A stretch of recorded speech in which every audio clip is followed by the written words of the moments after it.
So I know you asked me to write up sort of, I don't know, a miniature quality manual for this, but it's just to save a bit of time. I'm going to do a video and just show you what I've got in front of me.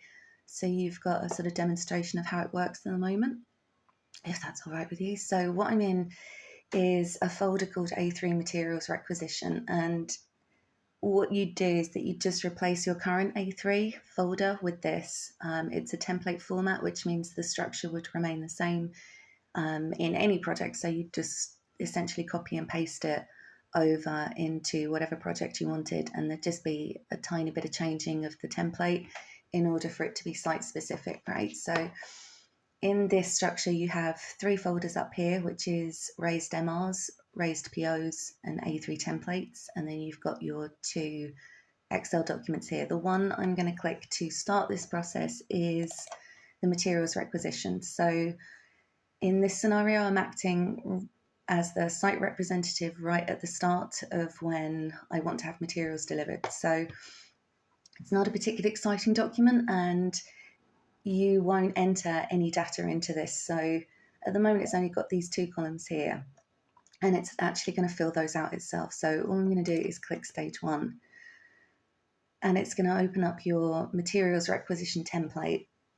What it's also going to do when it opens this, you'll notice, if you see up here, you'll notice that it's already changed its name to MR001.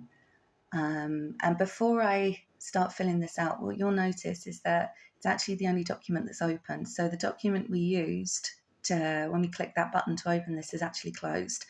What I'm going to do is, before I carry on, is just open it back up so you can see what's changed in that document. Come on. There we go. So you can see that what happened by me clicking this is it opened up an MR template and renamed it, but it also timestamped it here. And that's to make sure that you don't have to name your documents yourself. Excel is going to do it for you. It's going to timestamp it. And so you don't enter any data here. You just keep clicking this button here. So like I said, the beauty of that is that it closes afterwards, so you haven't got a fear of, that being left open and people accidentally putting data in it and all that sort of business. So anyway, right, here we are. This is your MR1. The first thing I'm going to do is, you'll see this is red and this is red over here, and that's because it requires some suppliers. Now, the list that you've got there is the one that you've given me, but you can have whoever you want in that there. This part here is filled out in the template. So as I said before, to make it site specific, you would just need to change a few things here. That obviously it won't be Kilfane House. It'll be another project. As long as you change this here, what's happening in the back end in the code should be absolutely fine, because this is what it's working off, right? So you'll notice here that all of these have changed. The important thing to note here is, you see this MR001. You'll notice MR001 doesn't actually exist. It's this here, and that's because these documents, they name themselves dependent on what they've been filed as, if that makes sense. And the reason I've done it like that is because as this document travels through the A3 system, if you want to call it that, it's never reliant on people saying, oh, this is MR001, it knows what it is. So what I'm going to do very, very quickly is just add in a few details so that we've got a demo to start with. So this is me on site saying what materials I want, and I fill all of this out here. That's it for the site. So the only thing that the site fills out is the supplier list over here and the description here. Once you're happy with that, so you ignore everything else over here. Once you're happy with that, you click stage 2. And I'm just going to walk you through the process of what happens here. Normally what would happen here is that it would automatically send what it's going to send, but I have it opening up here so you've got an idea of what you'll see, if that makes sense. So what you're going to see happen now won't happen when it's live, and it's taking forever. I'd like to point out that is not the document, that is my laptop. Okay, so it will be super speedy for you. Right, so this is the email that it sends. You can see up here, it's on a BCC, so Harry won't see that Sean's been emailed, and Dee Meredith won't see what these two have been sent. It picks up its right number here and here. It puts in the details of what was on it for, this is Joe Walsh, this is his number. This is where you have to send your quotations for, and it grabs the cells that it needs to embed. The reason why I've set it up this way and not as an attachment, because that's the sort of standard to have a PDF attachment, is that for compatibility issues, you don't know what operating system they're using or what device, and so it's a little easier to stick it in as HTML because it's universal. If it comes in as an email, you can be guaranteed they'll get that information, as opposed to getting a phone call sort of, a few hours later to say it was a PDF, I can't open it, and it just makes life a bit easier. So as I said, this would not normally open, this would just send. So we'll pretend it has. And this is what the user would actually see. And this is just a message box to say that this particular material requisition has been sent to the 3 suppliers. But more importantly, that you're not required to save anything. This has already been filed. The only time that you're going to be notified on site is when a supplier has been approved and a purchase order raised. Okay, so as soon as I click OK, again, like the last document, it's just going to close itself. What I'm going to do is quickly go back in, and you see these 3 folders here. This top one here, this is where they're going to be saved. So as they're raised, they're saved here. So what we're going to do is pretend in this scenario that the suppliers have now sent back 3 quotations, and they'll send it back to whatever email you tell them to. At the moment, it's set up as Office RBR. When those quotations come back, because they have a reference MR001, we're hoping that the suppliers either reply or use that reference going forward, so that as an admin, you see this one here, you've got 3 suppliers, so you open it up and you say to yourself, come on, it's okay. There we go. So I've got my 3 suppliers back. That's Dennis, Sean, and goodness, Harry Good Stevenson. He's very middle class. Right, so I'm going to put in the details of what they've sent. And that's their VAT.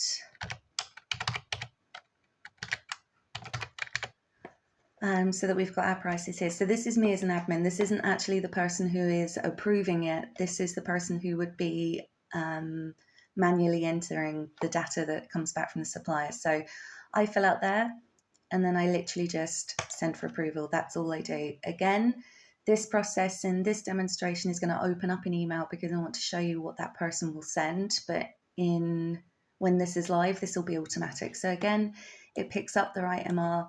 It's asking that your approval is required, and it embeds this data here. Again, that's just for compatibility. I know that there are some people at RBR that are using Apple, and sometimes there can be issues with these documents flying around. So just for the ease of saying, listen, this is the data, it comes embedded. So it gives you those details that you've given the supplier. It also gives you the returned values here. So this currently isn't live because, like I said, I need to hop it up onto your OneDrive for this to be working the way you want it to. But I was sort of careful that I didn't do it now because I don't want to start sending all this stuff to your suppliers. So this is the email. We'll say it's Stephen, just so I've got a name to throw out there, that Stephen receives this email, and here is the link here to send him directly to MR001. He sees this and he's got that information there. For the user, the admin that sent the email, again, they get this message to say it's been successfully sent for approval. You're not required to save any documents, and it closes itself. So we're going to go back to Stephen, who received that email. That link takes him directly back to this document. He opens it up, and he sees here that the same information that he got in an email, but now he's able to pop up here and say, well, it's this one that I want. You don't necessarily have to decline these other 2 as long as one of them's approved. And again, he's just gonna, I'm just pausing there because I think I'm gonna sneeze. Hang on. Nope, no, it's not there. Right. So yeah, Stephen's, all he's done is he's clicked 3 buttons to say which one he wants to approve. He doesn't actually have to click 3, he can just do 1. He says that's it. Dennis is the dude who's going to supply us with that. And again, clicks his button. And again, this would normally be automatic, but I'm opening it so you've got a demo. Sends it back to the person who's going to be opening the purchase order or raising it, and says, listen, Stephen's chosen Dennis. This is the link here to take you back to the document that's saved on the OneDrive. This is a screenshot for your own convenience so that you know very quickly it's Dennis that he approves. And again, this is the message that gets sent to Stephen. It just says, listen, you've approved that right one. I'm going to send this to admin to raise a purchase order. You're not required to save anything. System's now going to close. And so at this stage, what's going to happen is that you are now at the stage where you've successfully got a chain process of that site has raised the material requisition and sent it to their preferred suppliers, which is, you know, the beginning and end of their role on this chain. The next person involved in that is the admin, who is receiving the quotes from suppliers, and that's their start and beginning. They then send it to Stephen, who is the approval stage. Stephen approves it, sends it back to the admin, and so you have this very short chain of clicking buttons all along the way. This is being saved up here, and the beauty of it is, of course, any of these raised MRs, so we've only got 001 here, at the same time you can have, you know, a lot of them being raised. So I can go back in here. It doesn't matter if one of them is not yet approved or one of them hasn't got the supplier's details back yet. You can just go in and you can raise another one. We'll just send that for quotations quite quickly. Obviously I haven't filled anything out yet. Blah, blah, blah, blah, blah, blah, blah, blah.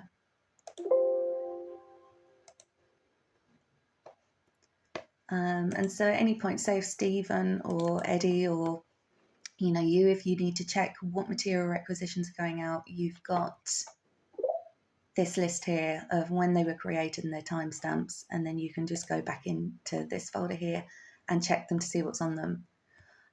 So that's it at the moment. The next stage to it, I haven't gone any further than this because I kind of have my hands tied in how RBR normally raises their purchase orders. But essentially what would happen is you're at the stage where Stephen has sent approval back to the admin or the quantity surveyor, or whoever's responsible for raising purchase orders. What would then happen is that your last button, stage 5, it would grab the information that's come from the approved supplier and embed it in a purchase order template, exactly the same way that you did with this one here.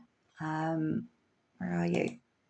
So your purchase orders would run the same way. You would then click the button and it would say, well, MR002 has been approved with this supplier, embed this information and essentially duplicate the material requisition and just rename it as a purchase order, which continues to give you these unique reference numbers so you don't get, you know, duplicate documents or lost documents.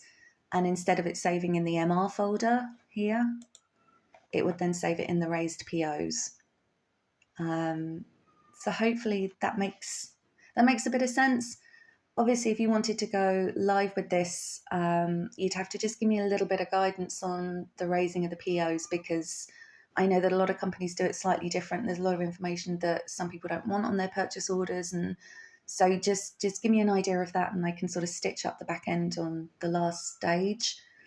But again, like I said, it's quite a generic template. There wouldn't be an awful lot that needed to happen to it for this entire folder structure to just be dumped into, you know, multiple OneDrives so that it could run like that. And certainly you could have, if you wanted, you could have a master database of all the suppliers and that was feeding these folders. And then that way you could do analytics if you wanted to in the future. That would be that you could do an index match and say, give me any raised MRs that had the word blocking it, give me all the quotations that came back, give me the cheapest, give me the fastest that came on site, you know, all that sort of business. But that's all, you know, going forward, it's set up for that. So it doesn't have it at the moment, but you just have to give me a shout. Anyway, I am officially bored of the sound of my own voice, and hopefully that makes a bit of sense. Okay, now we just have to stop it. Stop it.